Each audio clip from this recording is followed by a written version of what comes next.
Hello again. I've always been interested in sequencing still photos as a way of extending the static capture of a single image. The sequence helps tell a story and creates its own motion. The following photos are an early example of my sequencing still photos and a precursor to my continued search, now titled Paper Movies. More about that next time. This is Charles. Charles got off the bus on Hollywood Blvd. He was carrying a stool.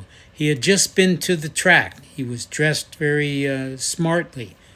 I asked Charles to pose for a picture. He just opened his chair, sat down, and we started. The people were passing by and trying to understand why I was taking pictures of Charles, and it continued. Then Rick stopped in his tidy whities or his tennis outfit, but he's also smoking a cigarette, just to find out what was going on.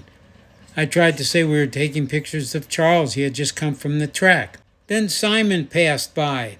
He was looking at me. I said hello. Charles turned around to look at him, and then Simon got very curious. Simon was an extra.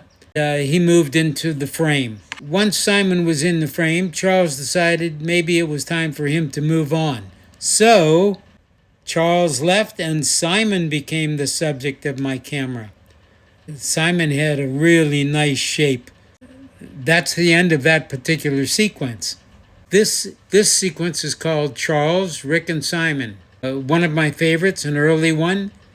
I'll see you guys next time and we'll talk about where this led me.